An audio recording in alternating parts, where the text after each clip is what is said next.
皆さん、こんにちは。日本語講師のゆりです。日本人と接していて、意味はわかるのになぜそうなるのか理解できないと困ったことはありませんか？この5分ジャパニーズリスニングプラクティスでは、言葉や行動の背景にある日本人にとっての当たり前や価値観を皆さんと一緒に紐解いていきます。5分後のあなたは今より少し日本人の本音や文化、社会の空気が見えるようになっているはずです。今日は G というキーワードから日本人の心を覗いてみましょう。日本に住んでいると名前を言うだけで嫌がられる生き物がいるんですが、皆さん知っていますか？今日はですね、こちらの本を紹介したいと思います。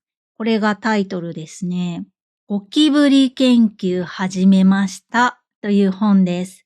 この本は刊行された当初、日本でちょっと話題になったんですよね。というのも、このタイトルが日本人的にはかなり、マジ？正気？ってちょっとびっくりするような、そういうタイトルだったからですね。今日は日本におけるゴキブリの立ち位置についてお話をしたいと思います。皆さんの国では、ここにちらっと絵が載っていて、ここにもいるんですけど、このゴキブリ、どんな存在ですか？日本のように、この世の終わりというくらい嫌われていますか？それともアリと同じようなただの虫という感じでしょうか？日本ではゴキブリはもうね、本当にとてつもなく嫌われている虫です。最も嫌われている虫と言っても過言ではないかなと思います。家の中で見つけただけで悲鳴を上げる人も多くて、見ただけでもう家の中の空気が一変します。それぐらい嫌われている虫ですね。一方で、この本を読むと、中国ではシナゴキブリって呼ばれるゴキブリは漢方、つまり伝統的な薬として使われることもあるそうですね。文化によってこんなに違うのは面白いですよね。日本ではゴキブリはその存在だけじゃなくて名前すら嫌われています。日本語には字面という言葉があるんですよ。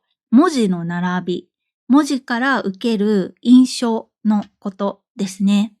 多くの日本人にとってはゴキブリという字面そのものがなんというか生理的な気持ち悪さ、不気味さ、つまり理屈じゃなく体が受け付けないようなそういう嫌な感じと一致してしまっているんですよね。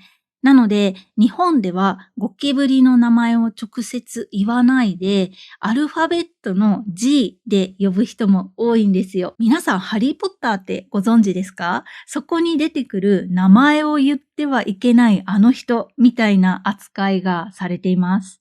もしかしたら皆さんの国では嫌いなものをアルファベット1文字で呼ぶという文化は少ないかもしれないですね。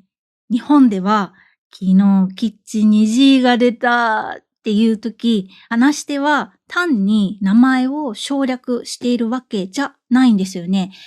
あえて名前を隠すことで、その場の空気がなんというか、不快になりすぎないように調整してるんですよね。言わなくても、あれねっていう嫌な感情を共有できるっていう、これは言葉の裏側にある空気を大切にする、日本特有のコミュニケーションの形って言っていいかもしれません。さて、今日は日本で最も恐れられている存在 G についてお話をしました。実はこの本はそんな G が大嫌いだった著者がいつしか G を大好きになってしまうというそういう物語なんですよね。嫌という強い気持ち、これは嫌悪感と言ったりしますが、それがどうやって愛情に変わったのかっていうところ、次回お話をしたいと思います。ちょっと興味が湧きますよね。では今日はこの辺りにしたいと思います。また明日お会いしましょう。バイバーイ。